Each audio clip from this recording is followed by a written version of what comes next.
el Centro Apostólico Altar de Jehová de Eclesía presenta lo mejor del trigo. Conduce Lourdes Bravo de Villar.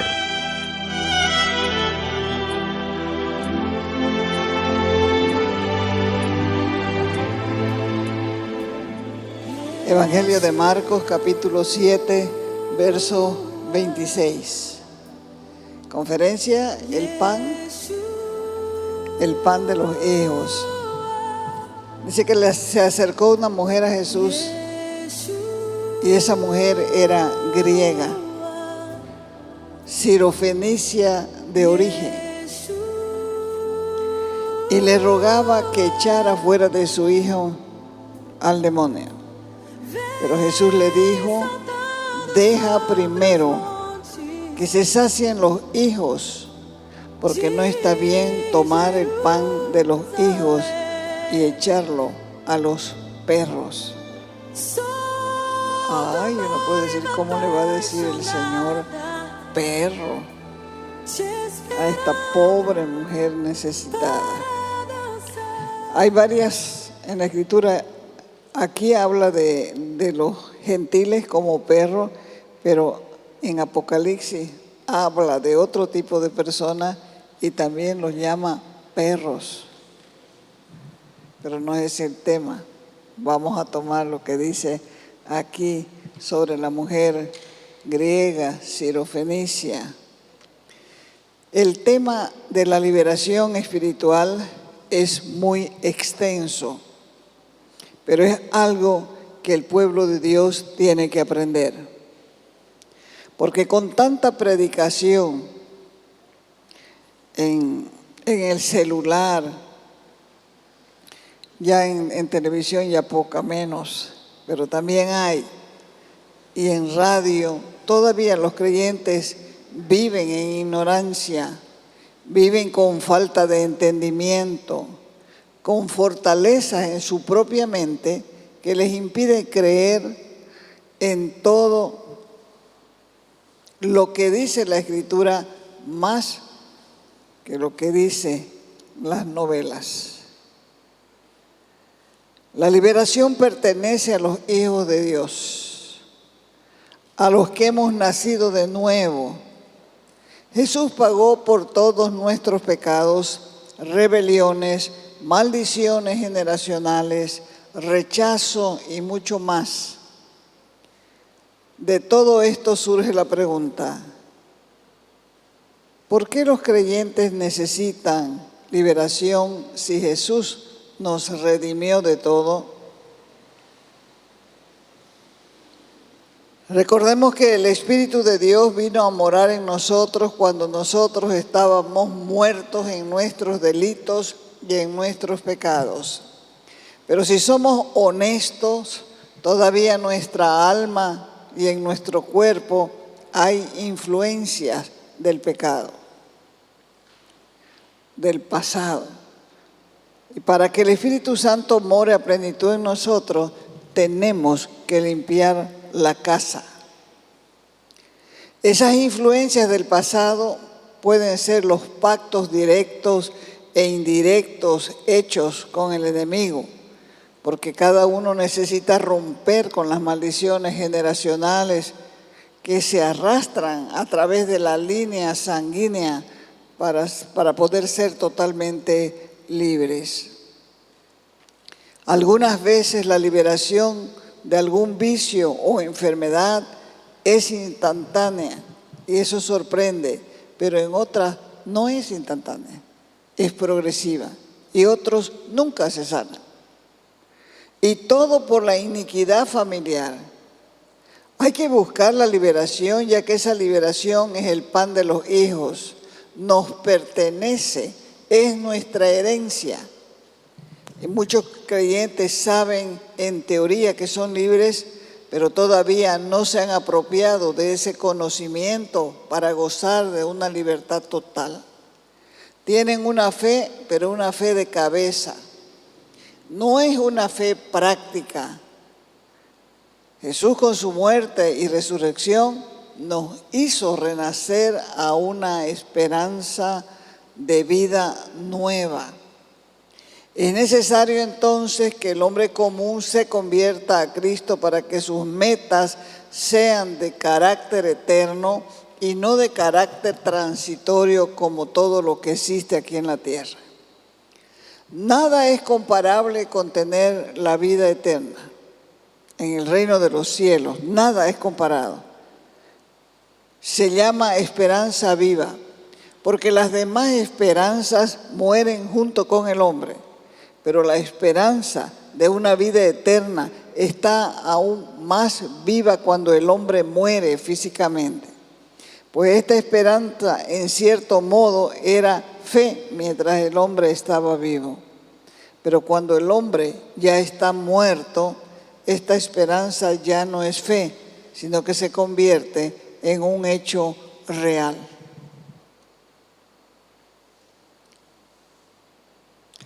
Algo que estaba esperando ya se cumplió, porque están sucediendo, están al frente de sus ojos.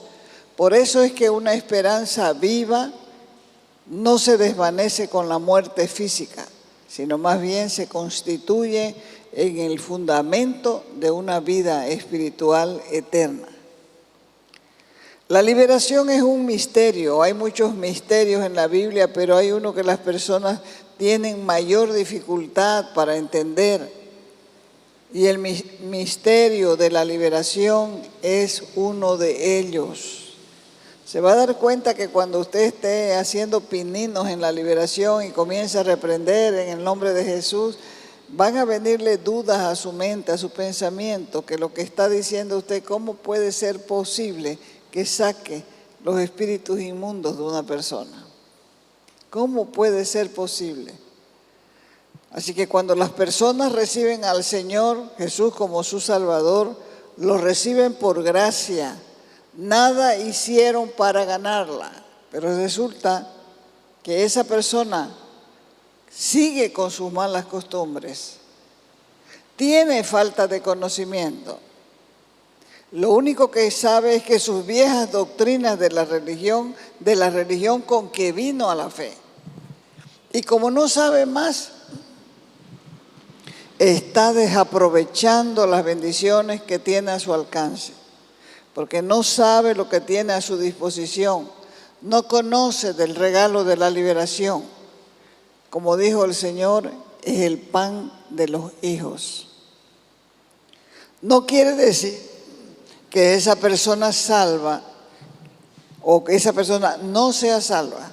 No quiere decir que la persona que está siendo influenciada por el enemigo no sea salva. Pero Dios quiere que todo lo que está impidiendo nuestro crecimiento desaparezca.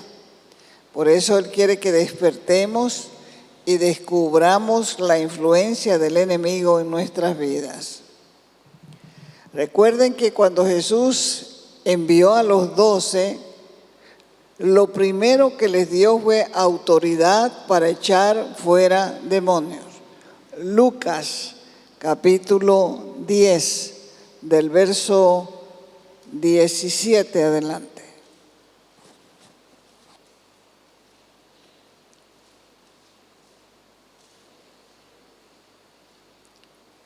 Primero envió a los 12, después envió a los 70, y cuando volvieron, dice, los 70, felices, con gozo, diciendo, Señor, aún los demonios se nos sujetan en tu nombre. Y Él les dijo, yo veía a Satanás caer del cielo como un rayo. He aquí les doy potestad de hollar serpientes y escorpiones y sobre toda fuerza del enemigo, y nada los dañará. Pero no se regocijen de que los espíritus se les sujetan. Regocíjense más bien en que sus nombres de ustedes están escritos en los cielos. Y en aquella misma hora dice que Jesús se regocijó en su espíritu y dijo, elevó una oración, Él y dijo, yo te alabo, oh Padre, Señor del cielo y de la tierra, porque escondiste estas cosas de los sabios, de los entendidos, y se las has revelado a los niños. Sí, Padre, porque así te agradó. Todas estas cosas me fueron entregadas por mi Padre, y nadie conoce al Hijo sino el Padre. Ni nadie conoce quién es el Padre sino el Hijo, y aquel a quien el Hijo lo quiera revelar. La liberación es una de las partes importantes, o fue también una de las partes importantes en el ministerio de Jesús. Y en la Escritura encontramos ese ministerio porque el Señor Jesús lo estableció en el Nuevo. Él comenzó a predicar y comenzó a hacer liberaciones. Y no nos llevaba un cuartito para liberarnos. En medio de todo el pueblo Él reprendía y la gente botaba sus demonios. En el Antiguo Testamento Dios levantó profetas, pero nunca se vio un hombre de Dios echando fuera demonios. El más cercano y parecido a la liberación fue el caso de David, que cuando alababa a Dios y tocaba su arpa, el espíritu inmundo que atormentaba al rey Saúl lo dejaba temporalmente, dice la Escritura. La entrega que hacemos de nuestras vidas al Señor involucra el espíritu, el alma y el cuerpo. Esa entrega verdadera anhela libertad de todo lo que es un atraso, de todo lo que impide seguir al Señor. Entonces la persona escoge reemplazar sus valores y sus deseos personales por los del reino y llega al punto que lo que más quiere es ser limpiado de sus impurezas y sus iniquidades. Efesios capítulo 4, verso 22.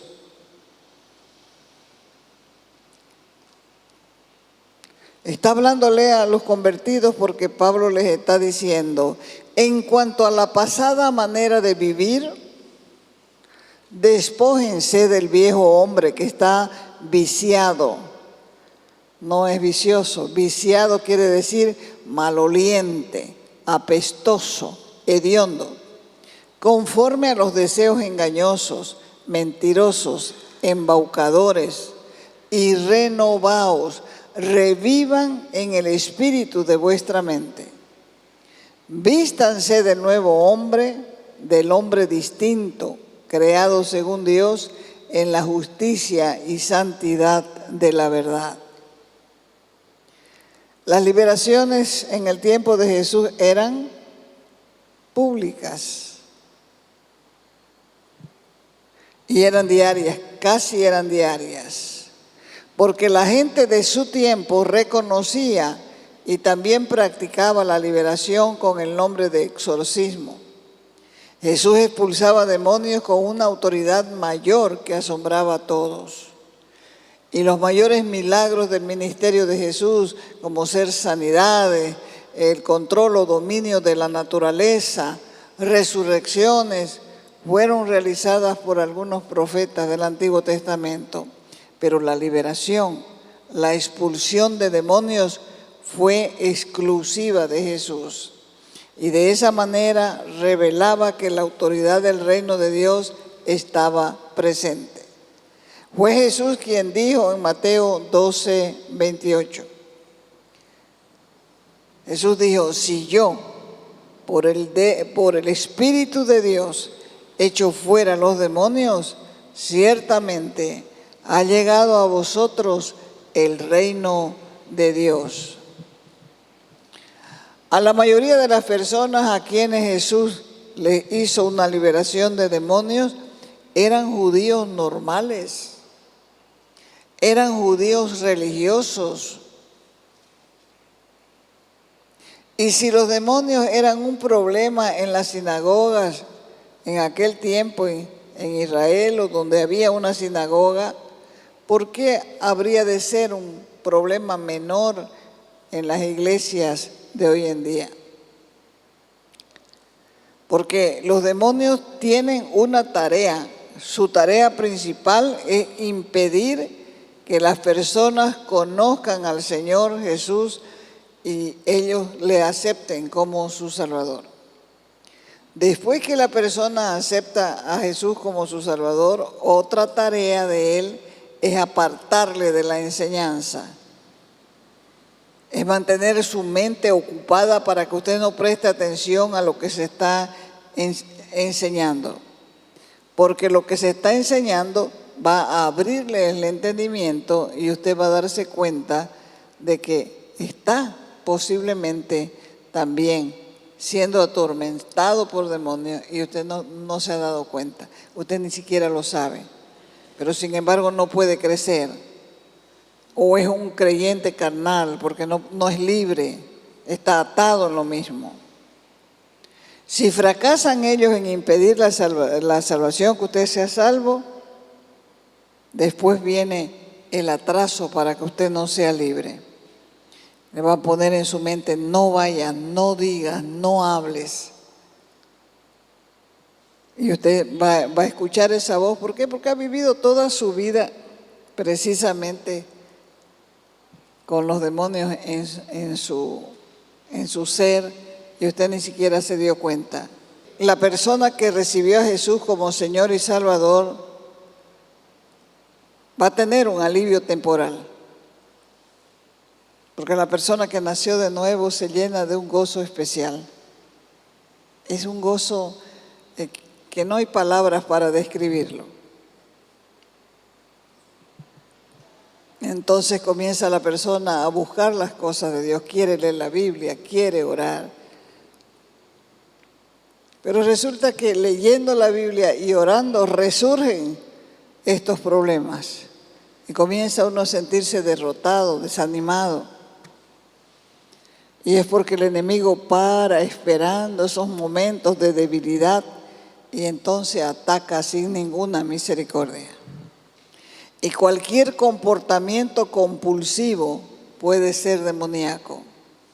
Y cuando la persona confiesa y se arrepiente una y otra vez cierto pecado, pero no logra liberarse del mismo, se convierte en un esclavo de ese poder demoníaco y cualquier rato va a reventar con lo mismo, porque no es llorando que salen los demonios. Él te va a acusar para que te sientas sucio, para que te sientas desechado. Te va a decir inclusive que Dios no te va a perdonar ese pecado porque es repetitivo. No le creas. No hay pecado, por grande que sea, que la sangre de Cristo no pueda limpiar. No existe. La confesión de pecado trae limpieza. A veces también van a introducir en tus pensamientos imágenes sucias. Por eso es que no deben mirar pornografía. Por eso es que no deben ver películas donde están en media película y de repente ya nomás el artista principal se encama y hay escenas malas. Porque eso se sella aquí. Se sella en el cerebro. Y después va a venir la imagen de nuevo. Va a venir la imagen de nuevo.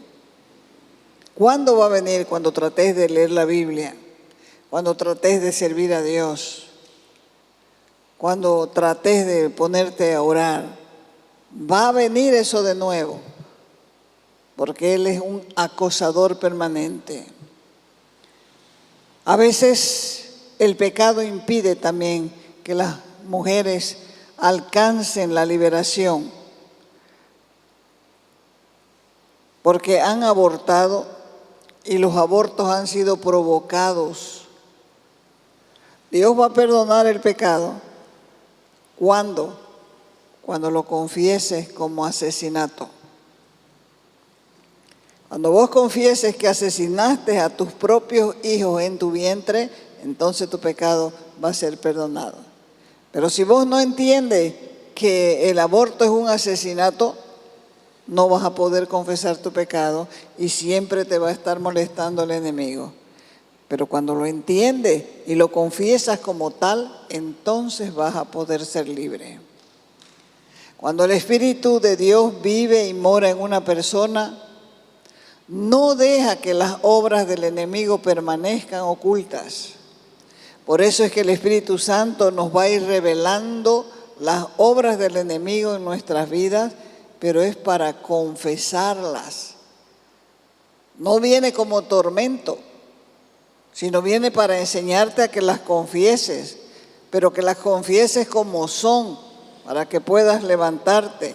Por eso dice, someteos a Dios, resistid al diablo y huirá de vosotros.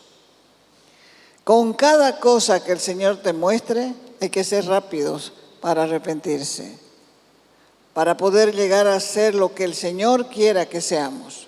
¿Y qué es lo que el Señor quiere que seamos? Libres. Libres, pero para saltar de verdad, porque la libertad pues trae gozo. No hay ningún sustituto para el arrepentimiento. La autodisciplina, la crucifixión de la carne o el perdón, la confesión de los pecados ocultos, eso es lo que te va a hacer libre. Toda persona que desea ser liberada tiene que identificar algunas cosas que son fundamentales.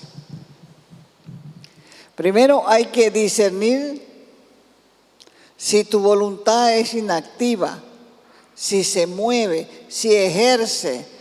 Hay personas que cuando vienen a la fe dicen, ay, ¿por qué no lo hace el Señor solito? A mí me falta fuerza de voluntad.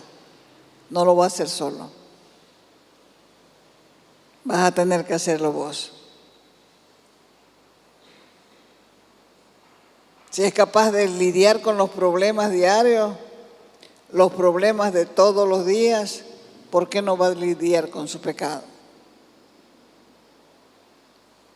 Tiene que fijarse si usted es una persona que proyecta y proyecta y proyecta, pero nunca ve en ejercicio sus proyectos, se quedan todos inconclusos, arrinconados. Hay que determinar si le cuesta concentrarse. Cuando usted se sienta a leer, a hacer un trabajo, le cuesta concentrarse. O hay que ver también si hace las cosas mecánicamente. Y esa incapacidad de tomar decisiones, de iniciar acciones, nosotros tenemos que darnos cuenta que está nuestra vida bajo una influencia negativa. Y si una persona se enfría en la fe, deja de estar activa, Dios no puede usarla, porque su voluntad ya no está en acción. Los espíritus inmundos aprovecharon un descuido en un momento vulnerable y ellos no respetan a nadie. El Salmo 3:8 dice, la salvación es de Jehová. La salvación es de Jehová. Sobre tu pueblo sea tu bendición. La iglesia ha sido llamada a cumplir la gran comisión. La gran comisión es hacer discípulos, es instruirlos, es sanar a los enfermos, es liberar a los cautivos. Porque el mismo espíritu que operaba en el Señor Jesús es el mismo espíritu que opera en nosotros y se llama Espíritu Santo. El Hijo de Dios fue quien introdujo la liberación y comenzó su ministerio echando fuera demonios, liberando a los cautivos. Porque ya el profeta en la antigüedad, más de 500 años atrás, el profeta Isaías habló del ministerio del Mesías, que sería precisamente ungido para libertar a los cautivos y abrir las puertas de las cárceles, para soltar a los presos. Vaya al libro de Isaías, capítulo 61. Isaías 61, comenzando con el verso 1. Esto escribió el profeta Isaías 500 años antes de que Jesús naciera. El Espíritu de Jehová, el Señor, está sobre mí, Porque me ha ungido Jehová, me ha enviado, uno, a predicar buenas nuevas, buenas noticias a los pobres, a vendar a los quebrantados de corazón. Los médicos dicen que es una realidad médica cuando atraviesas eventos traumáticos. Tu cerebro libera sustancias químicas y algunas de esas sustancias te debilitan el tejido del corazón y se llama eso síndrome del corazón roto. ¿Ha escuchado alguna vez un grito grosero y atrevido en contra de usted y ha sentido adentro como que algo se rompió? ¿Sí? Eso se llama síndrome del corazón roto. Si eso no se cura, eso va a ser un obstáculo para nuestra vida espiritual. Porque cada cierto tiempo esa herida va a manar una infección. ¿Qué es lo que causa el corazón roto? El corazón se rompe cuando se decepciona a uno. Por eso es que el adulterio es tan dañino, porque hay una decepción profunda en el interior, ya sea en la mujer o en el hombre.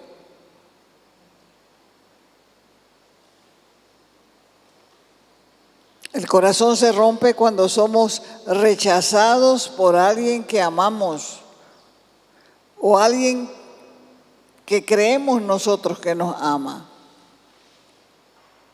El corazón se rompe cuando nos resentimos con los demás al aferrarnos precisamente a esas heridas pasadas.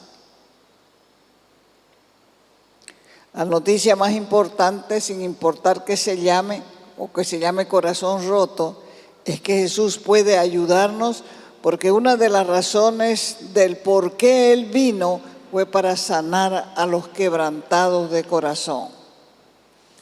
Dice el Salmo 147:3, Él sana a los quebrantados de corazón. Él sana a los que tienen el corazón roto y venda sus heridas. Jesús vino también, como dice el libro de Isaías, a libertar a los cautivos, a quien es esclavo de sus propias pasiones. Resulta vulnerable e incapaz ante los estímulos exteriores. Porque cuando usted es esclavo de las pasiones desordenadas, así como de las relaciones disfuncionales,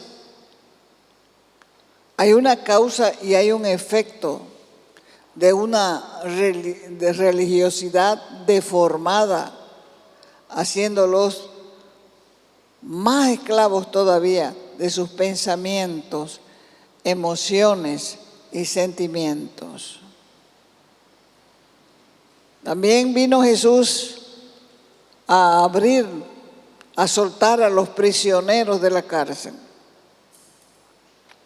La liberación es algo nuevo que las personas nunca habían visto y por eso decían, ¿qué cosa nueva es esta?